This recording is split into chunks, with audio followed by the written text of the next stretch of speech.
Сәлеметсіздер ме балалар? Ана тілі сабағы 34-ші сабақ. Бүгінгі тақырыбымыз сөйлеу әдебі. Ең алдымен каналға жазылып алыңдар. Бірінші жаттығуға назар аударайық. Өлеңді тыңда. Сәлем бер. Үлкенді көрсең сәлем бер, басыңды иіп кідіріп. Әдеппен келіп амандас, жанынан өтпей жүгіріп. Есен саулық сұрасып, сәлемдесу салтымыз. Аман болсын қашанда, ардақтаған халқымыз. Ұлықбек Есдәулет. Өлең не туралы балалар? Өлең сәлем беру, яғни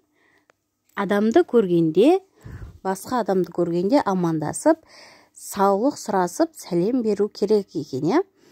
Өзің үлкендермен қалай амандасасың? Осы сұрақтарға жауап бер. Екінші жаттығу, мақалды көркем жаз. Әдептілік белгісі иіліп сәлем бергені. Сөйлеу әдебін біліп ал. Үлкенді сыйла. Біреудің сөзін бөлме. Асықпай, сыпайы сөйлес. Осы сөйлеу әдебін жаттап алыңдар балалар. Келесі, үшінші жаттығу, жаңа кездескен адамдармен қалай амандасасың? Танысқан кезде қандай сөздерді қолданасың? Амандасу түрлерінің қайсысы дұрыс? Балалар, ең алдымен жаңа кездескен адаммен қалай амандасасың деген сұраққа жауап берейік. Жаңа кездескен адамға біз сәлеметсіз бе, сізден сұрауға болады ма, немесе сізбен танысуға болады ма деген сияқты амандасып танысады екенбіз.